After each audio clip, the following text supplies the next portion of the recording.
I'm Emanuela Yabo, the beautiful Emanuela Yabo. I'm 23 years old. I'm a Nigerian from Bayelsa State. I'm a graduate of Agricultural Extension and Rural Development, University of Ibadan. I'm currently serving Nigeria, although I'll be done next month by God's grace. Serving in Ogun State. I'm not a ghost cover. Okay, so I'm the former most beautiful girl in Nigeria, ECOWAS. I'm a fashion model and I'm the founder of the Girl Power Foundation. So I can also call myself an humanitarian.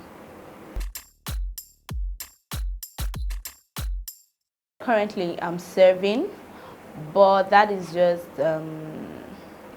because I'm supposed to, actually.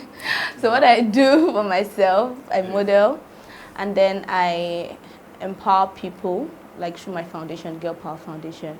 We have several programs that we use to empower girls, especially girls, but we also focus on children generally, because it's not just girls that actually need help, or even though girls are more vulnerable, but we still look at boys of young ages, because once you neglect the boys, it affects them when they grow. So we carry them along with the girls, and then what else do we do? We do so many things, actually. Okay, like I said, we have various programs. We've had some empowerment programs. We've had some educational programs. The empowerment programs is to assist them, to empower them. Like, for example, in Makoko last year, we reached out to these teenage girls and we taught them, spoke to them and everything. And then 5 of them were selected to get training on clothes making, tailoring. Yes, so 5 of them, it's 10,000 naira for one person. So it's going to be on for a whole year. So that's that. And then we're planning also hair making for some girls. That one is not on ground yet, but I'm working towards it. And then for some, we just go there, we just go to their houses, or then just drop some foodstuffs for them. It's not everything we bring to social media. The ones that we put on social media are just the ones that we package, we make it look like big programs. We just post it and everything. And sometimes when we have clothes, when we have food, we just drive to some of those places, to some orphanage homes, to some, some people that don't have so much, and we just drop it for them, we just give it to them. Then we've also done we've done 2 breast cancer awareness programs, actually. We've done a Girl Power conference. That one was for models and for aspiring beauty queens. And at least I have one person that got to be a birth model through that conference. Yes, so, and we're planning to do another one this year, actually. Guys will always know how to take care of themselves, but for girls are actually going through a whole lot. Girls are very, very vulnerable, especially the ones that don't have people who can put them through. They're just there. They don't even know what's right and what's wrong. They just do anything that they want to do and things like that. There's so many of them, so many teenage girls that I know. They're my friends in Makoko. They have children, not just 1 or 2. Yeah, there's this friend of mine, 13-year-old, very fine girl. She's heavily, I think she should be about to deliver soon. So sometimes when people do some humanitarian programs, like maybe on Instagram or this thing, you just see them, maybe they just go to one orphanage home and they just drop Indomie, and there's actually more to it. Yes, there's actually a whole lot more, because people are really, really suffering, and the parts that we don't even go to, those are even the people that actually need help the most. So industry has been very helpful. At least that's contributed to my growth, helped me to be very independent, very self-dependent, actually, helped me to be strong, helped me to be a fighter. Because in the modeling industry, you cannot just be lazy and you expect to get jobs or you expect to grow. No, you won't, because new models come up every day. New concepts, new looks, everything, and people want to explore and stuff. So you can't just relent. You have to be strong. So it has actually taught me how to be very strong. Okay, for you to be a model, you know, there are various kinds of modeling actually. There's the normal one that we all know, being in an agency, and then you have to be a particular height, body size, and everything. So that one, for that, those agencies have their requirements. Some want you to be 5'9" and above. Some want you to be dark-skinned. Some want you to be light-skinned. Some want you to be a size 4. Some a size 6. But I'll say, with the way social media is now and everything, everybody doesn't follow that stereotype anymore. For some people, because I know I have friends who are models and they're not other agencies. Some are not even, some are size 8 and more. So some of them just happen to be very photogenic. Yes, very. You will see them on a normal day. You just look at them and you're like, oh, this is just a normal girl. But when they take pictures and the pictures come out, you will love what they are selling. You will love the art. So I think being photogenic is part of it, and you should also be very hardworking, because modeling it takes a lot of time, it takes a lot of energy and everything. You be in front of the camera. Apart from even behind the scenes, they will do your makeup, your hair, you change different looks and everything. So if you are somebody who doesn't have patience, you won't be able to go through with it. Yes, it requires a lot. I think so many things came into play right from the audition. Right from the audition, there were so many beautiful, tall, slim girls and everything. And when I went to the audition, I was not even on makeup. I just went with my face, and my face was so bare. But my confidence level was something else, and I knew I was going to actually make it through. So I was not even worried about the audition. I knew I was going to. My important thing was winning. And to win, I had to be in the house. I had to be in camp. I had to be among 36 girls. So I had already seen myself in camp. I knew. So the audition and everything, when some people were feeling intimidated by other girls, and I just went in there and I just winged it. And when they called me, I was not surprised.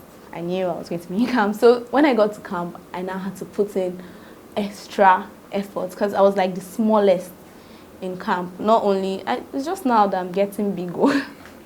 I was very small, very slim, very skinny. So other girls were really tall, and I had a very small face. But even with that, when I got to camp at first, everybody was like, who's this small girl? Where did she come from? Then later on, I had this nickname in camp. They used to call me Small But Mighty. All my friends called me Small, because you will just notice me. You will just see me, and you look like this small girl again and everything. So even the final day, I put in so much effort. My costumes, my walk, I had to be, because I'm very good in pageantry when it comes to pageants. It's something that is part of me, because I watch videos, I follow pageants a lot, even till date. I follow pageants a lot, watch YouTube videos, I'm always rehearsing, always working and everything. So when I was on stage, I was just having fun and everything. I was just being myself, and I don't know. So I was able to scale through top 15, top 10, top 5. And it was fun. Sexual harassment is like the norm, especially in this kind of industry. Everybody, once they see you, they are like, oh, you know how it is, you know how it goes. So it's now left for you to try to change their perspective. At first, though, there was one man that was even telling me he knows that I'm still forming. He knows that I'm still that. And he was like, it's just two of us now. That nobody's here. Why am I forming? Why am I forming and everything? That I should just do normal now. And I think there was one when I was in school. Then I've not even started pageantry and all. I had only gone for the first pageant, which was Miss Charismatic Nigeria. I was still 19, and then there was this guy telling me he's a big-time fashion designer. He was now mentioning all the names of all the top models, beauty queens, and he was like, if I work with him, my face will be everywhere, my pictures will be everywhere. Long story short, it was not a nice experience at all. It was not, because he actually tried to force himself on me. Yes, and that was not the first, that was not the second, but thank God, it made me stronger actually, and made me be able to stand on my own and say, okay, this is what I want, this is what I don't want. Have on going international? Right now, I don't have any plans on doing that, because I'll have to win a national pageant and then go and represent Nigeria internationally. That is it for me. That is my major goal, to represent Nigeria internationally. But I've not been able to do that, because if I want to do that, I have to contest for MBGN, Most Beautiful Girl in Nigeria, again, and already holding a title, or I've already held a title before, so they won't allow me to come back and contest again. They are actually international pageants, but for me, if it's not Miss World, Miss Universe, Miss Grand, or Miss Earth, and I don't think there's any. Or then there's some Miss International, Miss Intercontinental, maybe Miss Supranational, but the rest, I don't think I want to bother.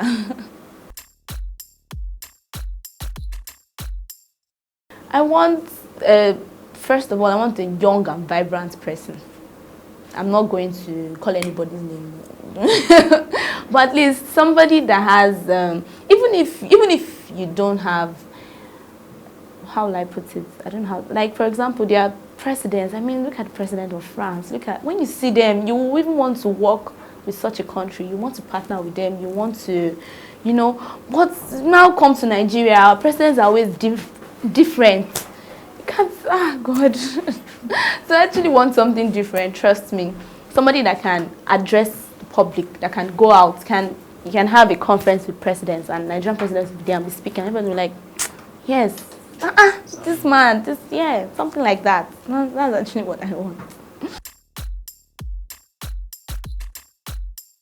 Okay, depression, what causes depression generally is because there's a lot of fake things out there.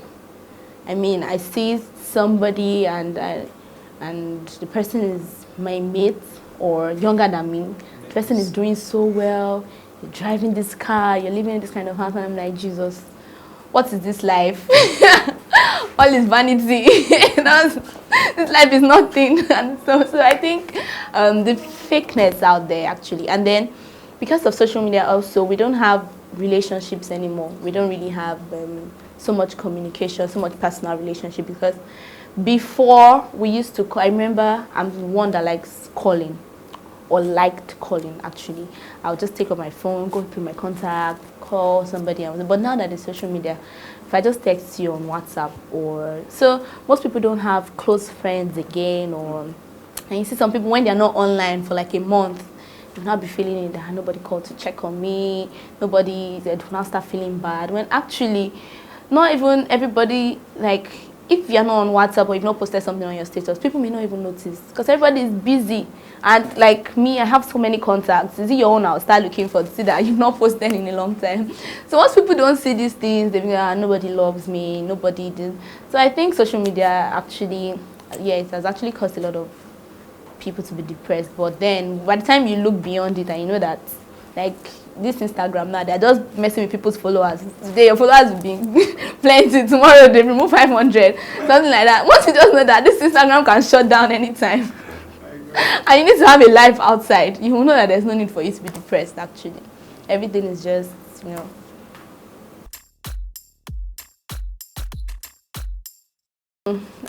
I wrote an essay on this on this topic in SS3. Then it was still doing more good.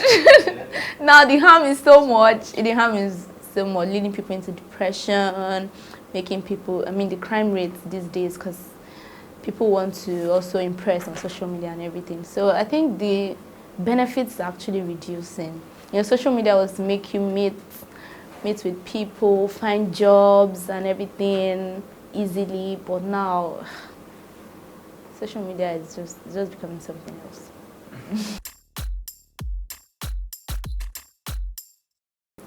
Have I ever sent a nude? It's okay. Yes, I have. I actually have, yes. Was it to go? I can't even remember. Kiss a dead man.